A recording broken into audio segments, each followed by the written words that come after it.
Ezt követően hívtam meg ebédre. Rántottát készítettem kettőnknek, mert a fiam a menzán eszik, én meg nem szoktam nagy feneket keríteni a magam ebédje körül. Eszem, amit találok a hűtőben. Hedonista hálás volt, nagyjából 6 tojás lapátolt bele. Hát kosztosnak nem fogadnám fel a jelenlegi anyagi helyzetemben, mondtam is neki. Nem szabadkozott. Végül is még sosem kért tőlem ebédet, most is csak egy kis nasit. Én ajánlottam fel neki a lakomát. Falatozás közben is folytattuk a kötetlen társalgást. Te ezek szerint ismered az igazi Istent, már ha van?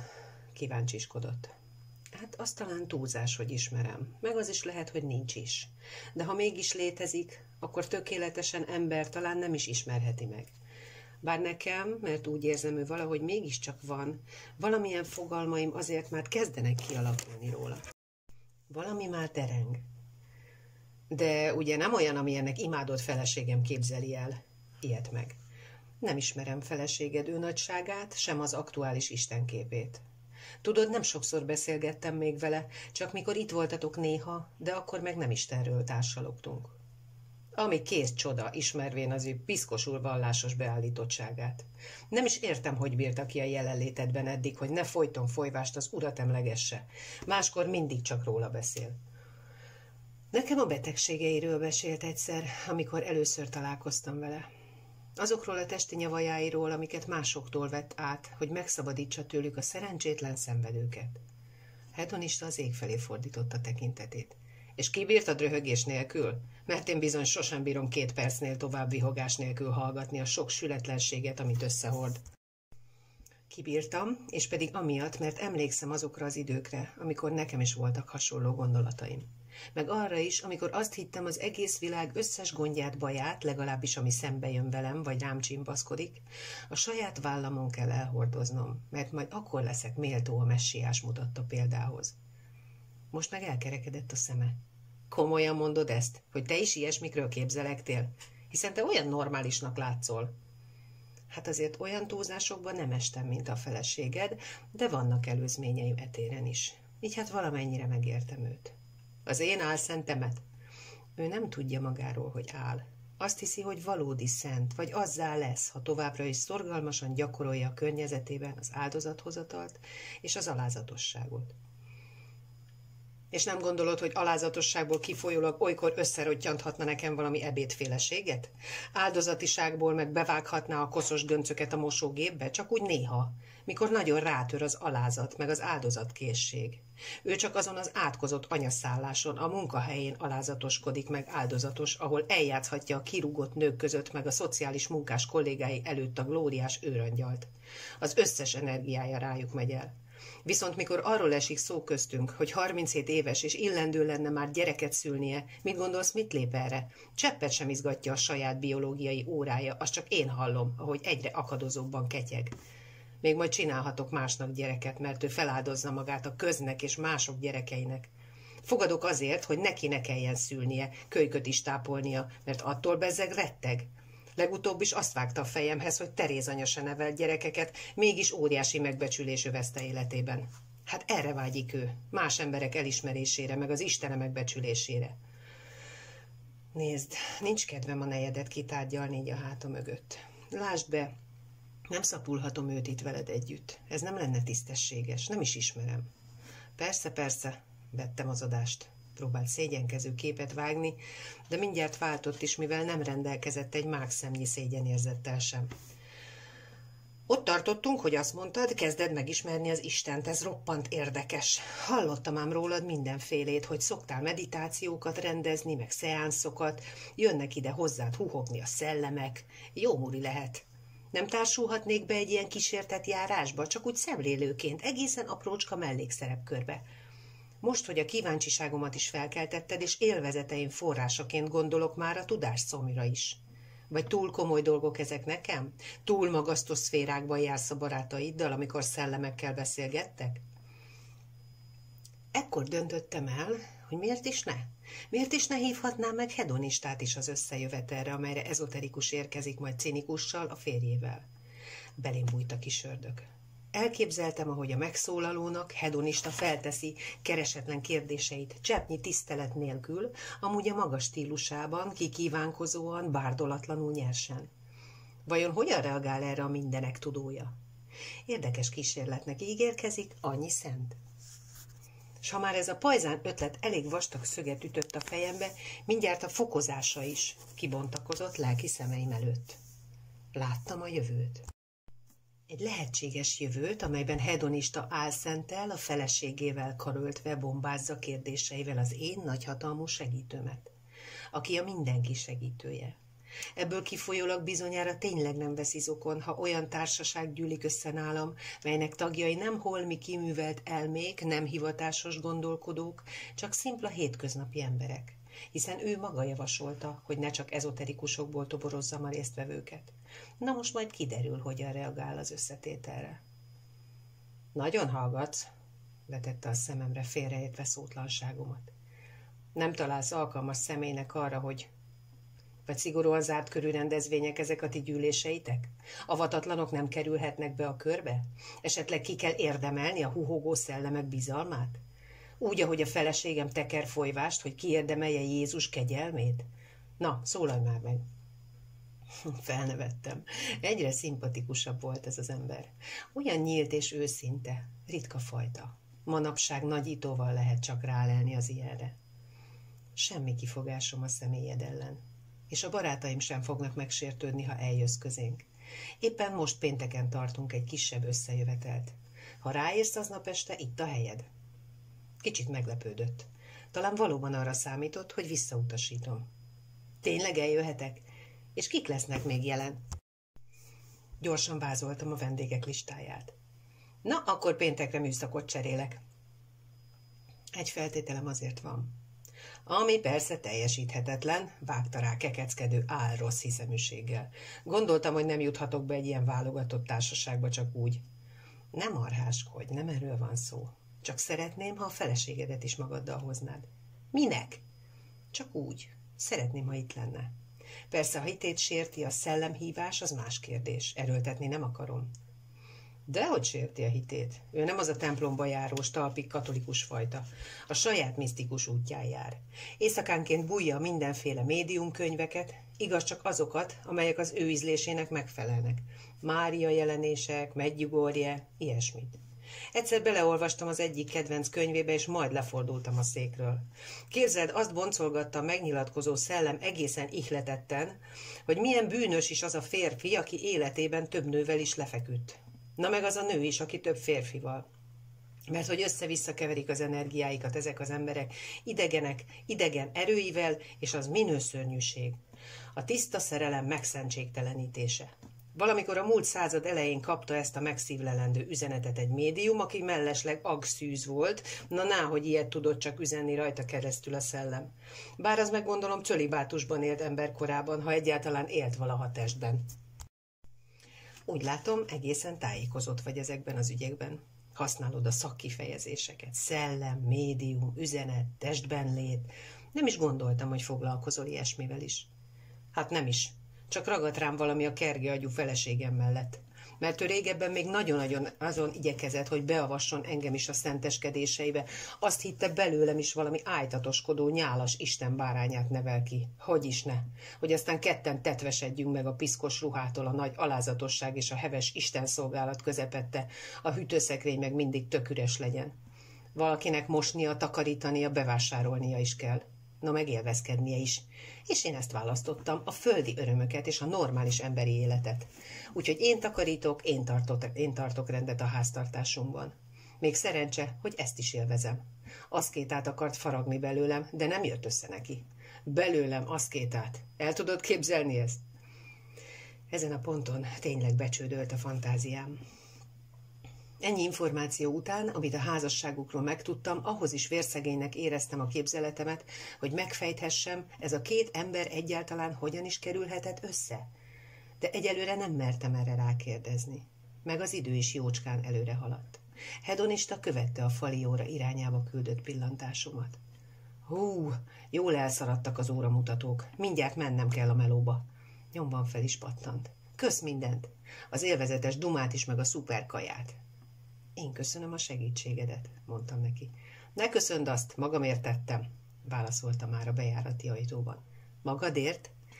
Hát persze, a segítségnyújtás öröm, és mint arról már eléggé meggyőződhettél, én imádom az örömöket.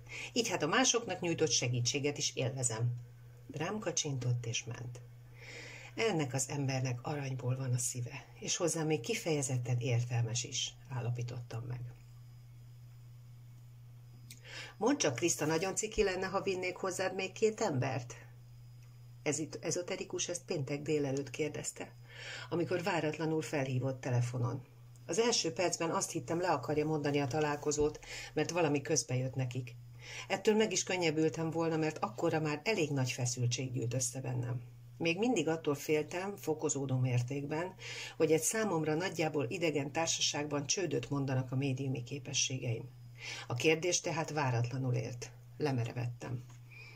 Az egyik kollégám hót materialista meg ateista, tudod, az a típusos eset, akinek mondhatsz bármit, akkor is köti az ebet a karóhoz, folytatta ezoterikus élénken. És én mégis szeretek vele beszélgetni. A férjem is ismeri, olykor meglátogat bennünket, fergeteges vitáink vannak. Közben mindig azt érzem, hogy valahogy inspirál, és pont a csökött agyú anyagelvűségével. Mert amiket mond, azokkal a merev elképzeléseivel arra serkent, hogy én is alaposabban elgondolkodjak bizonyos kérdéseket. A pasi ugyanis cseppet sem hülye, van esze bőven, csak éppen nem arra használja, amire szerintem kellene. A felesége még érdekesebb arc. Egyszer találkoztam vele, és majd hanyat vágódtam tőle. A tökéletesen bigott katolikus hívő szerepkörében tetszeleg. Azt hittem, ilyen emberek már nem is léteznek, valahogy elfogytak a 21. század elejére. De nem.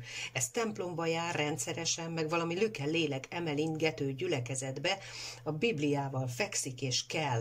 Ott van az éjjeli szekrényén a kislámpa mellett. Szabad idejében ezen kívül imakönyvet lapozgat nagy buzgalommal, és rózsafüzért morzsolgat. Ráadásul az a fixa ideája, hogy mindenkit, aki szembe jön vele, minden áron meg kell térítenie. Megköszörültem a torkomat, éppen jelezni akarván, hogy ezeknek az embereknek a társaságára nem vágyom mindenek fölött.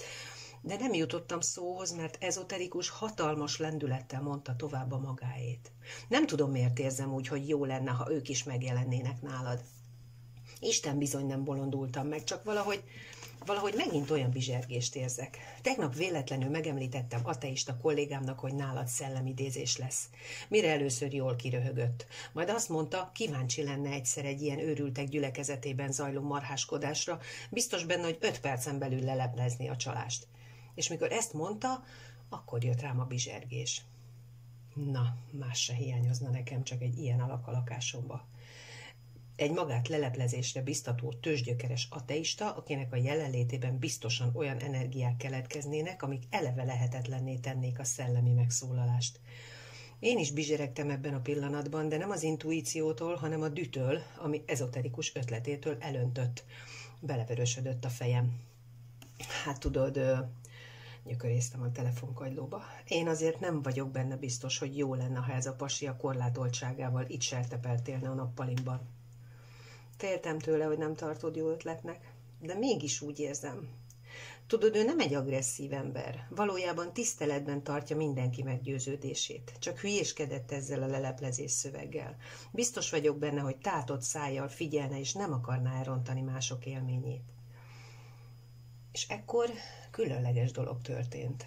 Spontán beindultak a látnoki képességeim, és megjelent előttem egy férfi arca, alakja. Plusz beérzékeltem azt, hogy milyen ember is ő. Vágyott valamire, bár maga se értette mire. Egy küszöb előtt állt, félt megtenni a következő lépést. Csak hogy aztán imhol egy jövőjére vonatkozó vízió is elém libbent a semmiből. Szintén őt láttam, de már egy későbbi időpontban, ahogy tágra nyílt szemekkel bámul valahová a távolba, és közben felszikrázik elméjében a felismerés. És akkor megváltozik benne, és körülötte minden. Más emberré lesz. Rácsodálkoztam belső képeimre. Tudtam, hogy ateistát jelenítették meg előttem. Lehetséges, hogy annak hatására világosodna meg, amit itt nálam tapasztalhatna? Ám ha én most visszautasítom, akkor az nem következik be. Megint felötlött bennem az én minden tudóm javaslata, hogy bárkivel szívesen elbeszélget. A tarkóm tájékán most én is azt a fajta bizsergést éreztem már, amiről az előbb ezoterikus szövegelt. Üssekavics, szóltam vele a telefonba. Mondd meg neki, hogy jöhet. Aztán majd meglátjuk, mi sül ki abból a vegyes felvágott társaságból, ami ilyen alakokból áll össze. Elmeséltem neki, hogy a szomszédomat is elhívtam feleségestől, és az egyik legkedvesebbik barátnőmet is, akivel hosszú évek óta együtt törjük a fejünket a végtelen univerzum titokzatos jelenségein és az emberiség felemás sorsán. Ezoterikus örvendezett. Ő a nagyobb társaságokat kedvelte, különösen azt, ha új emberekkel ismerkedhet össze. Nem volt válogatós soha, sőt, mint most közölte, újabban már elege lett a mindenféle ezoterikus fejekből, akik közt alig lelni normálisra, mert mind olyan, mintha budjant lenne. Unom már ezeket a megkergült keresőket. Más sem akarnak, mint a saját egójukat dagasztani azzal, hogy rácuppannak az újabb és újabb csodákra, fantasztikus képességű adeptusokra, mágusokra, spirituális fenegyerekekre, és ezeknek a méregdrága tanfolyamaira, előadásaira. Mert ettől azt érzik, hogy ők lesznek egyre különlegesebbek, és valami kivételes életet élnek. Úgy vélik, így törhetnek ki az átlagosságukból, holott... Bocsi, szakítottam félbe, miközben megállapítottam, hogy ezoterikus éppen önmaga korábbi stádiumát festette le megvetendőnek. Most nem érek rá tovább, még rengeteg elintézni valóm van. Este 7-kor találkozunk. Esetleg elhozhatná még valakiket, akiket csak úgy az utcáról szedsz fel, javasoltam némi szarkazmussal. Lehetnek sátánisták, vagy skinheadek, vagy drogosok, még egy-két politikus is jöhet. Nem is vesz véletlenül komplett elmebetegeket is? Pár megszállott még elférne a kollekcióba, nem? Vihorázva búcsúztunk el. Kiderült, hogy neki is mennie kell tanítani, csak a lyukas órájában hívott fel. Érdekes, mert a feszültségem kicsit felengedett. Pedig az, ami rám várt estére, már teljesen túlszárnyalta a legvadabb elképzeléseimet is. Az a természetesség, közvetlenség, ahogy az este indult, meglepett. Először ezoterikus érkezett meg férjével, cinikussal. Üdítőket hoztak és ropogtatnivalót. Cinikus elsőre egyáltalán nem mutatta magát cinikusnak, érdeklődve járta körbe a nappalimat, kicsit sem leplezve tetszését. Bár hangot nem adott ennek, inkább csak a szeméből olvashattam ki az elismerést. Ezoterikus bezzeg, aki szintén először járt a jelenlegi lakásomban, nem fogta vissza magát.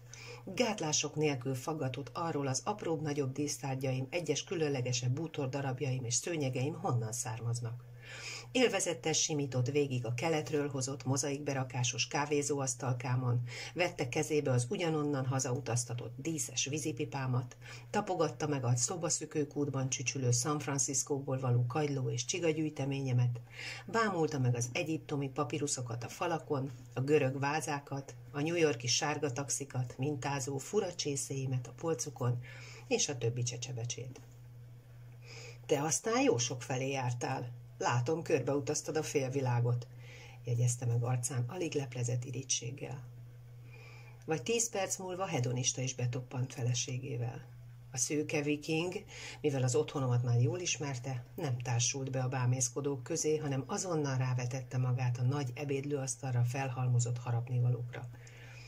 Érkezésekor egy üveg vörös bort állított az asztal közepére, majd miután dugóhúzót kért tőlem, töltött is magának a nedűből.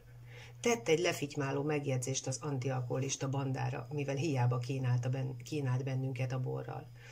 Álszent, nem sokkal azután, hogy beléptek, kedves mosollyal egy szolíd, pasztelrózsaszínű selyempapírba csomagolt könyvet nyomott a kezembe, és azt kérte, ezt a művet mindenképpen olvassam el lelki épülésem érdekében.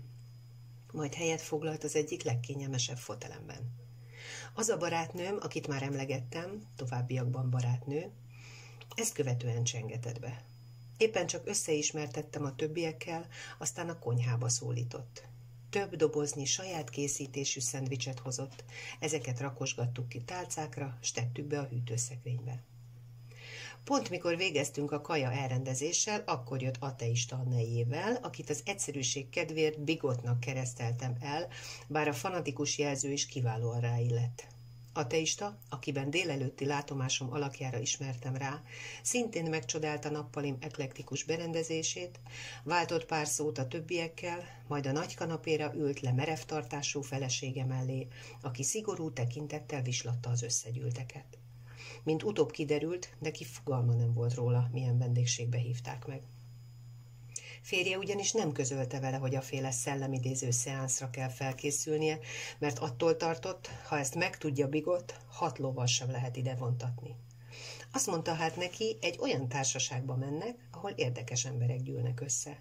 Ez persze nem igazán vonzotta Bigottot, mert a lelkipásztorán és gyülekezetének tagjain kívül senkit nem tartott érdeklődésére méltónak. Ám mert úgy vélte, férje minden lépését ellenőriznie kell, kénytelen kelletlen vele tartott, nehogy a hámból való kirúgásra esetenként hajlamos társa például a kelleténél többet igyon, vagy még valami nagyobb borzasztóságra vetemedjen az ő felügyelete alól kikerülve. Ezt ateista mesélte el nekem egy pár nappal későbbi telefonbeszélgetésünkkor. Azt is elárulta, szándékosan állított feleségének olyan csapdát, melyből úgy vélte, a nő nem egy könnyen menekülhet el. Bár ő abszolút nem hitt abban, hogy nálam majd valódi társalgást folytathat le egy test nélküli szellemmel, úgy gondolta, legalább kiélvezi a helyzetet, amikor élete párja kényszerül olyasmivel szembenézni, ami ütközik kőkemény elveivel. Meg akarta heccelni az asszonyt. Részéről tulajdonképpen ez volt az egyik fő cél, ami miatt rászánta magát a találkozóra. Annyira nem volt kíváncsi a tervezett programra, hiszen látatlanban is eleve nevetségesnek értékelte. Fél órán keresztül csak ismerkedtünk egymással. Az időjárásról cseveréztünk, arról, hogy vége lehetne már ennek a kemény télnek. Szendvicseket majszolgattunk.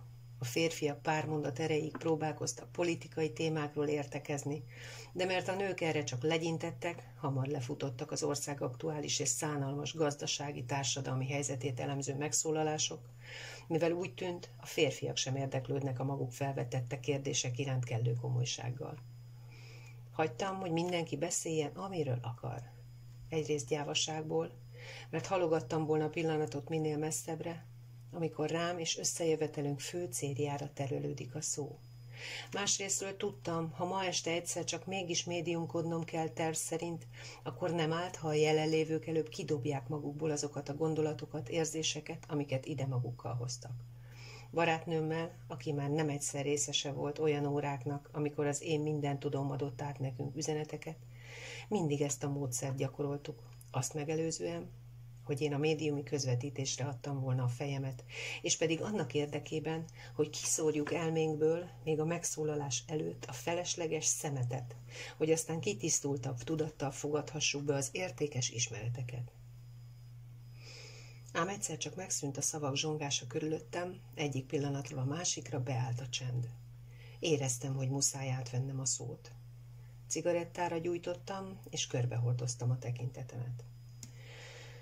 Nos, ahogy azt mindnyájan tudjátok, mi ma este azért gyűltünk össze, hogy meghallgassunk valakit, egy láthatatlan meghívottat, aki, ha a sejtésem nem csal, kivételes élményben részesíthet minket. Ennek érdekében nem ártana ráhangolódnunk a szeánszra. Szükségem van a kifejezett jóindulatú figyelmetekre ahhoz, hogy rajtam keresztül megszólalhasson az, aki életünk sok kérdésében eligazíthat bennünket. Minden tekintet rám függeszkedett. Kivált kép Bigot bámult rám megrökönyödve, és ezt egy percig sem leplezte. Hogy mi készül itt? Tette fel a gyanúval teli kérdést, majd mindjárt férjére támadt rá. Mibe rángattál te bele? Szeánsz lesz itt, és te szándékosan nem közölted velem, hogy... Levegő után kapkodott, szikrákat szórt a szeme. Nyugi szívem, próbált mézes-mázos hangon szólni nejéhez ateista a zavar leghalványabb jele nélkül, szája szögletében hamiskás mosollyal. Nem fog leesni a karikagyűrű az ujjadról, ha egyszer ilyesmiben is részt veszel. Csak a kedvemért, jó? Meghallgatjuk a szellemet, ha ugyan valóban felbukkan itt, és ennyi. Egy kis szórakozás, gondoltam, nem árthat neked sem. Nem kell mindent olyan komolyan venni. Egészen belesavanyodsz már abba, hogy mindig csak oda mászkálsz abba az ájtatoskodó gyülekezetbe. Kell a változatosság. Valami újat akartam mutatni neked. Újat? kapott a szón Bigott, és a nyakái jól látható vörös foltok jelentek meg a felháborodástól. Mikor tudod, hogy én, hogy az ilyesmi Isten ellen való vétek? Hát hányszor mondtam neked, hogy a spiritizmust és az okkultizmus nem véletlenül tiltja az egyház? Csak is azért, mert ártalmas az emberre, kár tehet benne. Bűnös cselekedet ilyesmikkel foglalkozni. A Szent Atya és az összes papunk is harcol ez ellen a borzalom ellen. Évszázadok óta minden jóérzésű keresztény kerüli az ilyen démoni megnyilvánulásokat. És te nagyon is tisztában vagy ezzel. Hangját egyre feljebb srófolta, egy hangyányit sem izgatta, hogy a körülötte ülők megdöbbenve figyelték kitörését. Különben is te nem is hiszel az ilyesmikben, még Istenben sem, nemhogy szellemekben. Uram, atyám, hát miféle aljasságot eszeltél ki ellenem? Minek cibáltál magaddal ide? Hogy zavarba hoz? Hogy így állj bosszút rajtam azért, mert küzdök a lelki üdvödért, és nem hagyom, hogy rossz útra tégy? Mert őrködöm a lelked felett? Megmondta a mi úrunk Jézus, hogy aki őt követi, annak a családjában támad legfőbb ellensége, és igaza is volt. Mindig is tudtam, hogy az Isten tagadásoddal a sátánt próbálod képviselni velem szemben, de tűrtem éveken át a hitetlenségedet, mert arra számítottam, egy napon majd megérted, hogy egyszer majd az imáim meghallgattatnak és megváltozol. De hogy most még ilyen ördögi praktikákra is rá akarjál venni, ez elképesztő, ez förtelmes. Ne is szólj semmit. Tudom, ki beszél belőled.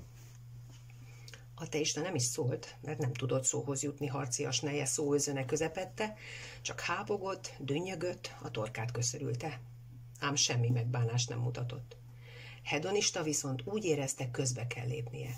Nem hagynátok abba ezt a dilit? Minek veszekedni ezen? Bigottra szegezte tekintetét. Azt mondod, hogy mi itt mindnyájan sátánfajzatok vagyunk, csak azért, mert kíváncsiak vagyunk valamire, amire te nem? És ha netán azok lennénk is, a bűn elátkozott megtestesítői, mit zavar az téged? Higgyél, amiben akarsz, és hagyd, hogy a férjed is, meg mi is abban higgyünk, ami nekünk megfelel. Nyugodj bele, hogy ellentmondásodból kikövetkeztetve közülünk te vagy az egyedül az, aki üdvözülhet, és legyél boldog ezzel. Te mész majd a mennyországba halálod után, mi meg megyünk a pokolba, és minden el van gerebjézve. A férjedet is békén hagyhatnád, mert ahogy elfigyelgetem, úgysem fog rajta a te hited. Nem válthatod meg őt, ahogy engem sem üdvözíthet akaratomon kívül az én szent életű feleségem.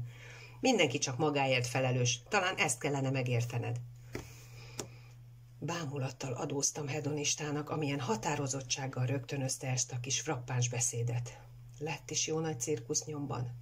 Mindenki egyszerre szólalt meg, kivéve Álszentet, aki csöndes mélabúval szemlélte a díszes társaságot. Én meg azért hallgattam, mert kényelmetlenül éreztem magam. Hát ebből mi sülhet ki. Alig ha az, amire készültünk. Minden tudó ezúttal elszámította volna magát. Vagy én lőttem túl a célon azzal, hogy nem tiltakoztam az ellen, hogy Bigott is megjelenjen. Kigúvadó szemmel némán figyeltem a vitát. Bigott már tűkön ült, csinos kis fekete retikűjét szorongatta a kezében, és ugrásra készen várta, mikor jelentheti be azonnali távozási szándékát. Ateista a nő karjára téve kezét, azt ismételgette: nyugi szívem, nyugi, csillapodj már le végre! Bigott azonban nem csillapult, bár beszélni nem tudott, mivel ezoterikus, hedonista és cinikus egymást túlkiabálva próbálták rádumálni, hogy vizsgálja felül ellenséges álláspontját. Nagy néha barátnő is megpróbált valami értelmes indokot mondani arra, miért nem nevezhető ördöginek az, amibe fogtunk. De túl halk szavú lévén rá senki sem figyelt. Egy sértőnek minősített beszólásra reagálva Bigott már fel is pattant és elindult a kijárat felé. A férje követte. Ekkor ismét beállt a csend. Aztán ateista közölte az ultimátumát. Na jó, akkor menj haza. Egyedül. Én ugyanis maradok. Egy tapottat sem mozdulok innen, még nem beszéltem azzal a szellemmel.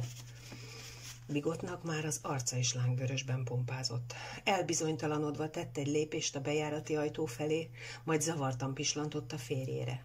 Egész testében remegett a méltatlankodástól. Szóval itt hagysz egy ilyen bűnös bandával egyedül?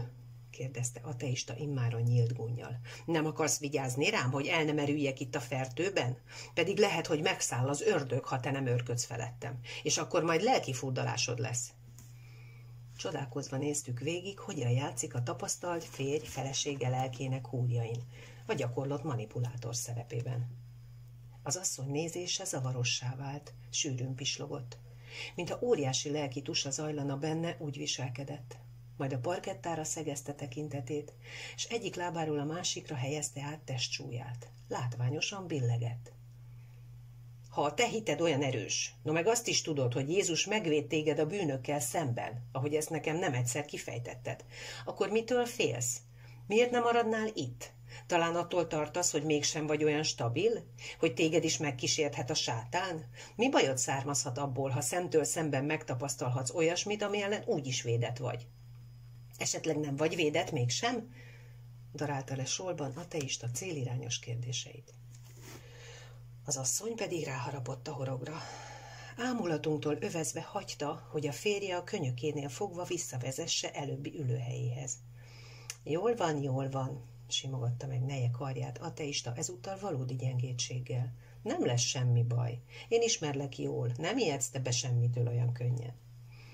Bigott szemlesütve mormogott valamit maga elé. A többiek ismét felélénkülve fordultak hozzám.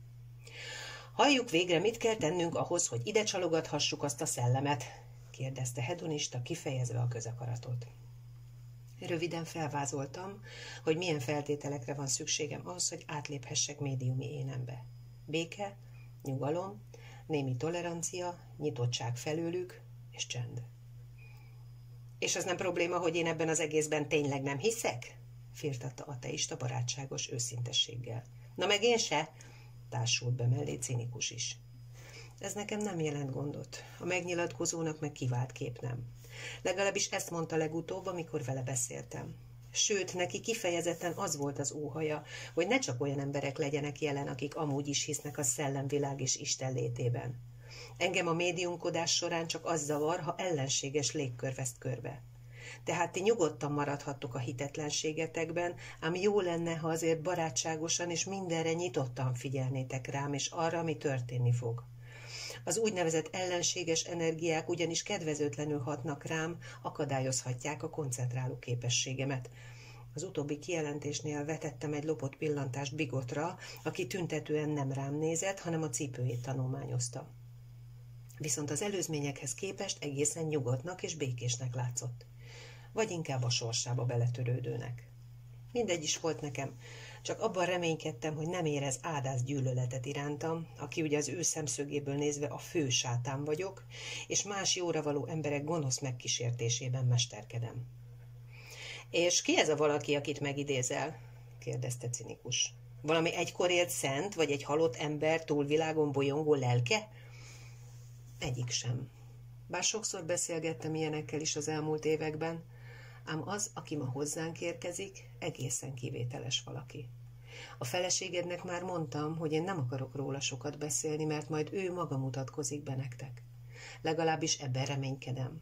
Másrészről viszont az a helyzet, hogy én ide senkit nem idézek meg, mert a szóban forgó valaki tulajdonképpen most is itt van, csak eddig nem nyilvánult meg úgy, hogy a jelenlétét felfoghassuk.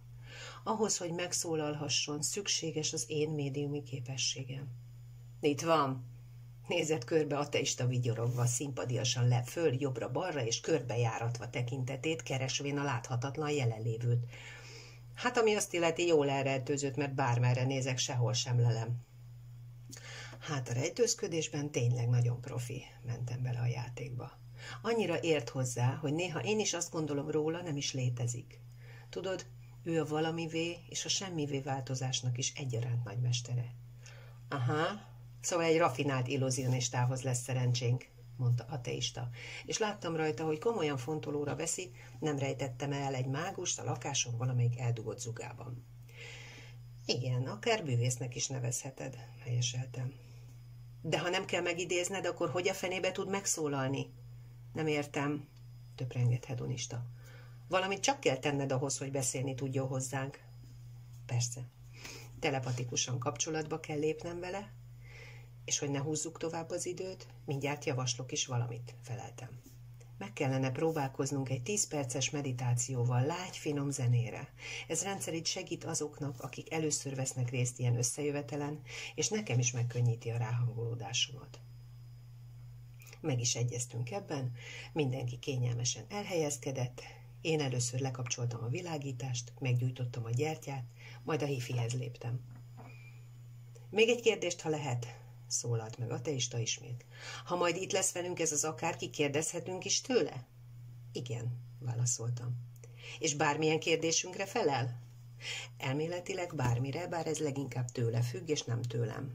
Illetve hát tőlem is függ, mármint attól, hogy én le tudom-e fordítani számotokra mondani valóját. Mert nem beszéli a nyelvünket? Valami idegen nyelven szól, amit csak te értesz, de te sem minden szavát? Így is fogalmazhatunk. Valójában ő ismeri az összes földi nyelvet, de másként gondolkodik, mint mi. Bár ez mégsem igaz, mert úgy is tud gondolkodni, ahogy mi, és mégis. Olykor nem könnyű megérteni, hogy mit akar közölni. Jaj, ne bonyolódjunk már ebbe bele. Majd észreveszitek, miért mondom, hogy másként nyilvánul meg, mint mi emberek. Szóval egy másként gondolkodó, füttyentett ateista. Az ilyeneket én nagyon bírom, manapság meg divat is kedvelni őket. Többen mosollyal jutalmazták a humorát. Aztán megszólalt a zene, és mindenki elcsendesedett.